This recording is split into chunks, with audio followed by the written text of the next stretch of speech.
तो चैप्टर के स्टार्टिंग में हमें दिखाया जाता है महल का सीन, जहाँ सारे अधिकारी लोग आ गए होते हैं और सोच रहे होते हैं कि आज ऐसा क्या होने वाला है जो महारानी ने हम सबों को यहाँ पे इकट्ठा किया है। उसके बाद सीन शिफ्ट होता है और हमें दिखाया जाता है महारानी को, जो कि अपने बेटे से पूछ रही होती है कि वो अधिकारी वांग कहाँ है, वो अभी तक यहाँ नहीं पहुँचे हैं, क्या वो अभी तक सो रहे हैं। तो उसका बेटा बोलता है कि मॉम, मैंने भी ये नोटिस किया था, इसलिए मैंने किसी को भेजा है ताकि वो उन्हें जल्दी बुलाकर यहाँ ले आए। तो रानी बोलती है कि ठीक है, यही अच्छा रहेगा, उसे जल्दी से जल्दी यहाँ बुला कर लेके आओ। और ऐसे बोलते बोलते वो सबके सामने पहुँच जाती है, जिसको देख के सब बोलते हैं कि महारानी आ गई है, इसलिए जल्दी से उन्हें ग्रीट करो। तो सारे लोग राजकुमार और महारानी को ग्रीट करते हैं और पूछते हैं कि महारानी, आज ऐसा क्या हो गया जो आपने हमें अचानक बुलाया। तो महारानी बोलती है कि आप लोगों को तो पता ही है कि हमारे राजा बीमार है और इस टाइम सिंहासन खाली है, और जब तक कोई सिंहासन में नहीं बैठता तब तक हमारे कंट्री को खतरा रहेगा, और मुझे इस कंट्री की बहुत परवाह है, इसलिए मैं चुपचाप से बैठकर नहीं देख सकती। और इसलिए मैंने डिसीज़न लिया है, इस सिंहासन में जल्दी से जल्दी कोई बैठ जाए और इस सिंहासन का उत्तराधिकारी सेकंड प्रिंस होंगे। जिसको सुन के सारे अधिकारी लोग चौंक जाते हैं और आपस में बात करने लगते हैं, जिसमें सब बोल रहे होते हैं कि क्या तुम्हें ये न्यूज़ पता था। तो कोई बोलता है कि नहीं, मैं तो पहली बार सुन रहा हूँ। और इसी तरह से सब लोग बात कर रहे होते हैं आपस में। उसके बाद एक अधिकारी सामने आकर बोलते हैं कि महारानी, मुझे माफ़ करिएगा, लेकिन हमारे कंट्री के रूल के हिसाब से जो बड़ा बेटा होता है उसे उत्तराधिकारी बनाया जाता है, और उस हिसाब से प्रिंस च्योंग इस सिंहासन के उत्तराधिकारी है और अभी वो जीवित है। तो उन्हें उत्तराधिकारी ना बनाकर किसी और को उत्तराधिकारी बनाना, ये हमारे कानून का उल्लंघन नहीं हुआ। तो रानी मुस्कुराती है और बोलती है कि तुम सही बोल रहे हो, लेकिन मैं भी तुमसे एक क्वेश्चन पूछना चाहती हूँ। बताओ, वो घमंडी राजकुमार कहाँ है। और मन में सोचती है कि मैंने तो उसे मरवा दिया था, तो अभी तक तो वो कहीं मिट्टी में दफन होगा और उसका बॉडी सड़ रहा होगा। उसके बाद बोलती है कि अगर प्रिंस च्योंग यहाँ पे होते और उन्हें आपत्ति होता तो मैं उन पे ट्रस्ट करती और उनको राज सिंहासन दे देती। और मुझे भी पता है कि वो इस राजवंश के उत्तराधिकारी है, लेकिन देखो इस टाइम प्रिंस यहाँ पे उपस्थित नहीं है। तो अब आप ही लोग मुझे बताओ, हम देश का बागडोर उसके हाथों में कैसे दे सकते हैं। लेकिन अगर वो यहाँ पे आता है तो मैं इसके बारे में फिर से सोच सकती हूँ। और ये सब बोल ही रही होती तभी प्रिंस च्योंग वहाँ पे आ जाते हैं, जो बोलते हैं कि महारानी, आप बहुत भाग्यशाली हैं। देखिए, आपने मुझे याद किया और मैं आपके सामने खड़ा हूँ। वैसे महारानी, मुझे पता नहीं था कि आप मेरे पे इतना ट्रस्ट करती हैं। उसके बाद सीन शिफ्ट होता है और हमें दिखाया जाता है योन के साइड, जहाँ अभी भी कंटिन्यू बारिश आ रही होती है। और हमें योन को दिखाया जाता है जो रूम में बंद होती है, और उसे बंद करने वाला कोई और नहीं बल्कि प्रिंस के आदमी होते हैं। और योन इधर से चिल्ला रही होती है कि तुम लोग क्या कर रहे हो, मुझे क्यों यहाँ पे बंद करके रखे हो, और मुझे बताओ उनके साथ क्या हुआ है, प्लीज़ दरवाज़ा खोलो। पर कोई उसका बात सुन नहीं रहा होता है। तो योन को और गुस्सा आता है और वो कंटिन्यू दरवाज़ा पटक रही होती है और बोल रही होती है कि बताओ तुम लोगों ने मुझे यहाँ पे कैद करके क्यों रखा है, प्लीज़ दरवाज़ा खोलो। तो उसके इतने रिक्वेस्ट करने के बाद एक गार्ड बोलता है कि मुझे माफ़ कर दीजिएगा, मैं दरवाज़ा नहीं खोल सकता हूँ, प्लीज़ आप जाके रेस्ट कीजिए और परेशान मत होइए। तो योन बोलती है कि क्या ऐसा करने के लिए उन्होंने कहा है। तो गार्ड चुप रहता है। तो योन फिर से चिल्लाकर बोलती है कि आप लोगों को पहले सब कुछ पता था ना, इसीलिए तब से आप लोग मुझे अपने पास ही रखे थे और पूरा टाइम मेरा निगरानी कर रहे थे, और मौका पाते ही मुझे बंद कर दिए। उसके बाद मन में सोचती है कि मैं थक गई हूँ इस सिचुएशन से, और मुझे इतना गुस्सा आ रहा है कि लग रहा है कि मैं मर जाऊँ।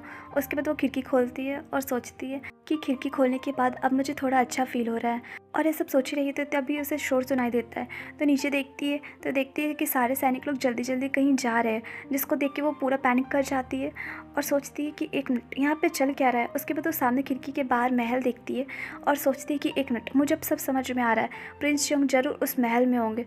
उसके बाद वो दरवाज़ा खोलने के लिए फिर से बोलती है और बोलती है कि प्लीज़ प्लीज़ दरवाज़ा खोल दो, अब मुझे सब समझ में आ गया है कि यहाँ पे क्या हो रहा है, और मुझे पता है आप लोगों को भी सब सच पता होगा, इसलिए प्लीज़ मेरा बात सुनिए और दरवाज़ा खोल दीजिए।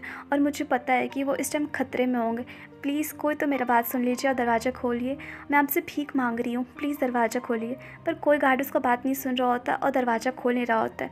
तो रोने लगती है और सोचती है कि च्योंग, मुझे पता नहीं था कि तुम ये करने वाले हो, प्लीज़ मेरे पास वापस लौट आओ। तुमने कहा था कि जब तुम वापस लौटोगे तो मैं तुम्हारे नाम से पुकारूंगी, पर अगर तुम नहीं लौटे तो। उसके बाद बोलती है कि प्लीज़ प्रिंस च्योंग, तुम वापस आ जाओ, मुझे आपकी बहुत याद आ रही है। उसके बाद वो पास्ट का सीन याद करती है, जब एक दिन वो खिड़की के पास खड़ी थी और सामने का नज़ारा देख रही होती है और सामने का महल देख रही होती है। तभी वहाँ पे प्रिंस आ जाते हैं और बोलते हैं कि डैन, तुम क्या देख रही हो। तो डैन पीछे पलटती है तो उसका नज़र प्रिंस की बॉडी पे जाता है, जिसको देख के वो पूरी तरह से शर्मा जाती है और अपना फेस कवर करने लगती है। पर प्रिंस को अभी कुछ पता नहीं था, इसलिए पूछते हैं कि मैंने कुछ अभी पूछा है डैन, तुम अभी तक आंसर नहीं की। तो डैन बोलती है कि नहीं नहीं, मैंने कुछ नहीं देखा, मैंने कुछ नहीं देखा। तो इससे प्रिंस को सब समझ में आ जाता है और बोलते हैं कि तुम बहुत ही नॉटी हो, अभी भी तुम्हारे दिमाग में शरारती चीज़ चल रही है ना। तो डैन बोलती है कि नहीं नहीं, ऐसा कुछ भी नहीं है, मैं तो ऐसा कुछ सोच भी नहीं रही हूँ। उसके बाद वो बात को घुमाते हुए बोलती है कि सामने देखिए मून आज कितना सुंदर चमक रहा है, और सामने जो महल है उस महल से चांद देखने में और कितना अच्छा लगेगा ना। और ये सब सोच रही होती है तो प्रिंस का फेस देखती है तो देखती है कि वो महल का नाम सुन के बहुत उदास हो गया है। तो बोलती है कि क्या आपको महल पसंद नहीं है। तो प्रिंस पूछते हैं कि तुम ऐसा क्यों पूछ रही हो, क्या तुम्हें महल पसंद है। तो यून बोलती है कि हाँ, मुझे हमेशा से महल पसंद है, और महल कितना सुंदर है ना। तो प्रिंस बोलते हैं कि हाँ सच में महल तो बहुत सुंदर है। उसके बाद वो डैन से पूछते हैं कि डैन, अगर ये महल तुम्हारा हो जाए तो तुम्हें कैसा लगेगा। तो डैन बोलती है कि अच्छा तो लगेगा। तो प्रिंस बोलते हैं कि हाँ दिख रहा है तुम अब लालची होते जा रही हो। तो डैन बोलती है नहीं, ऐसा कुछ भी नहीं है, मैं तो बस मजाक करी थी ना, और वैसे भी मेरे जैसा गरीब इंसान के पास महल कहाँ से आएगा। तो प्रिंस हंसते हैं और बोलते कि क्यों नहीं आ सकता, अगर महल में रहने वाले सभी लोगों को मार दिया जाए तो महल की ऑनर तुम हो जाओगी। और आगे कुछ बोल पाते तभी यून अपने हाथ से उसका मुंह कवर कर लेती है और बोलती है कि आप क्या कह रहे हो, प्लीज़ इस तरह का डरावना बात आप दोबारा मत करिएगा, और अगर किसी ने ये बात सुन लिया तो क्या होगा, मुझे तो ये सोच कर ही डर लग रहा है। और इसके अलावा मुझे महल नहीं चाहिए, क्योंकि मैं इतनी कैपेबल नहीं हूँ कि महल की इतनी सारी रिस्पॉन्सिबिलिटी को हैंडल कर सकूँ। मैं बस एक सिंपल प्यारा सा लाइफ चाहती हूँ, और मैं एक ऐसा घर चाहती हूँ जहाँ हम लोग दोनों खुशी से रह सकें, और हमारे घर में एक बगीचा हो जहाँ हम लोग बहुत सारा फ्लावर उगा सकें और अपने बगीचे की देखभाल करें, और हम लोग दोनों वहाँ खुशी से पूरी लाइफ एंजॉय करें।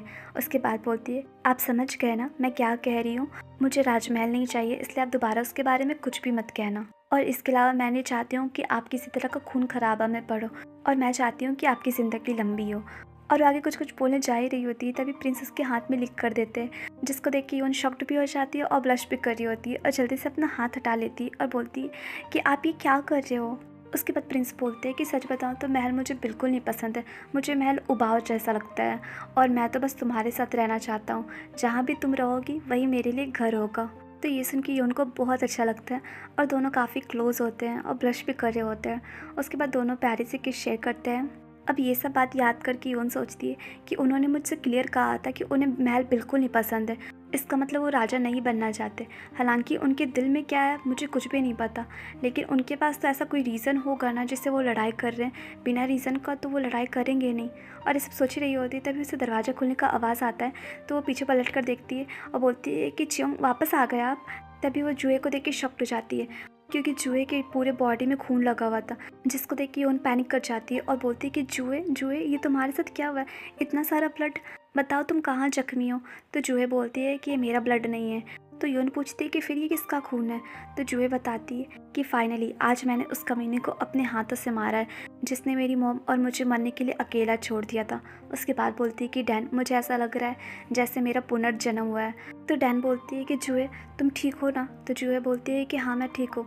उसके बाद जुए हाथ में लगा हुआ ब्लड देख रही होती है। तो योन बोलती है कि जुए प्लीज़ तुम कुर्सी में बैठो। उसके बाद जुए जाके कुर्सी में बैठ जाती है। तो डैन जल्दी से कपड़ा और पानी ले आती है और जल्दी जल्दी जुए का सारा ब्लड साफ़ कर रही होती है, और मन में सोचती है कि मुझे नहीं पता कि वहाँ पे क्या हुआ, लेकिन मैं जुए को इस तरह से नहीं छोड़ सकती। और वो प्रिंस को भी याद कर रही होती है और सोचती है कि प्रिंस प्लीज़ आप जल्दी आ जाइए। उसके बाद सीन शिफ्ट होता है और हमें दिखाया जाता है राजमहल का सीन, जहाँ लड़ाई स्टार्ट हो चुका है, और दिखाया जाता है प्रिंस को जो कि बुरी तरह से जख्मी है, जिसको देख के रानी बोलती है कि मुझे तुमसे यही उम्मीद था, देखो तुम यहाँ की कितनी बड़ी गलती कर दी है और किस तरह से मर रहे हो। उसके बाद बोलती है कि क्या तुमने यही प्रिपरेशन किया था। तो प्रिंस चियोंग कुछ नहीं बोलते क्योंकि वो बहुत जख्मी हालत में थे। तो महारानी बोलती है कि तुम्हारा प्लानिंग तो बहुत ही ख़राब है, देखो 4 को सैनिक लेकर आए हो राजद्रोह करने के लिए, ये सच में बहुत ही मूर्ख वाला काम है। वैसे तो तुम्हारे आगे पीछे इतने सारे बॉडीगार्ड्स घूमते हैं, लेकिन आज सब कहाँ मर गए, तुम अकेले आए हो, वैसे मेरे लिए बहुत ईजी कर दिए हो तुम। तो प्रिंस बोलते हैं कि राजद्रोह मैंने कब किया, भले ही आपका मुंह खराब है लेकिन आपको ठीक से बोलना चाहिए, और मैं यहाँ का लीगल सक्सेसर हूँ, तो आप जो कर रही हैं वो राजद्रोह है, मैं जो कर रहा हूँ वो राजद्रोह कहाँ से हुआ।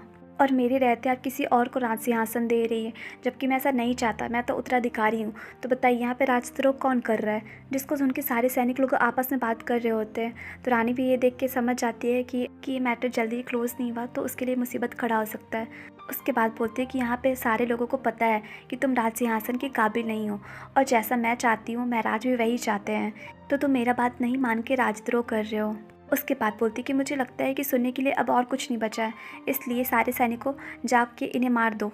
तो रानी का आदेश पाकर सारे सैनिक लोग मारने के लिए आगे आते हैं, और इधर प्रिंस और उसके 4 सैनिक भी मारने के लिए आगे आ रहे होते हैं, और दोनों एक दूसरे से लड़ाई कर रहे होते हैं।